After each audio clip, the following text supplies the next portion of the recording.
বিসমিল্লাহির রহমানির রহিম। আল্লাহ নামে শুরু করিলাম। আমি এখন হাবিব ভাইয়ের সাথে কথা বলবো। হাবিব ভাই, আপনি এক মাচার উপরে বসে আছেন। হ্যাঁ, আপনার অনুভূতি দেখি। অনুভূতিটা দর্শক ভাইদের জন্য আমার প্রাণ ঢালা অভিনন্দন।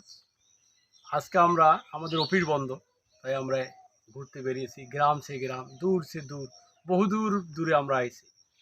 এখানে আমরা যা কর্ম করি সেখান থেকে আসতে গেলে 70 টাকা ভাড়া। আর আমরা হাঁটতে হাঁটতে দেখতে পাচ্ছেন আমার এটা সব ভিজে গেছে গা। এই একটা মাথায় বসছি কিছু বিশ্রামের জন্য। আচ্ছা, হ্যাঁ আপনি যে এই যে অনেক দূর দূরান্ত, আপনি কি এরকম আশা কি আপনার শখ নাকি? হ্যাঁ, শখ শখ এবং আমাদের এই শখগুলো আপনাদের কাছে ভাগাভাগি করার জন্য এই ভিডিওটা করা। ভিডিওটা করে না? জি। আপনি যে এখানে বসে আছেন, এই যে বসে যে জায়গাটা আছে, এটাতে আপনার কেমন লাগছে? এটা এই আমরা আমাদের দেশে এটাকে টং বলে, কোনো দেশে এটা মাছা বলে।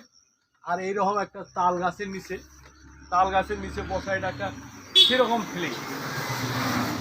আচ্ছা, এটার ফিলিং আপনাকে মানে বলার মতো হ্যাঁ বলার মতো বলার নয়। মতো না, খুব সুন্দর যে সেরকম একটা একটা আনন্দ লাগতেছে। জিরে হ্যাঁ, দিচ্ছি আচ্ছা আচ্ছা। একটা সেরকম ভাব একটা। তাই আপনি কি সবসময় এইসব এলাকায় ঘুরতে আপনার জি কি জি জি, আমার মন চায় গ্রাম সে গ্রাম, সে প্রান্তর মাঠ পেরিয়ে বেড়াইতে। বেড়াতে না?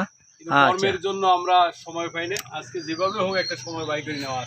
আচ্ছা আচ্ছা, ধন্যবাদ আপনাকে কথা বলার জন্য। আর আপনাকে আমার একটা রিকোয়েস্ট, চ্যানেলটা সাবস্ক্রাইব করবেন, শেয়ার করবেন, সবার মাঝে ছড়িয়ে দেবেন এবং কমেন্টস করবেন আমাদের এই চাল চলন বা চলা কিরকম হচ্ছে আপনাদের কাছে। আচ্ছা ধন্যবাদ। আচ্ছা, ধন্যবাদ।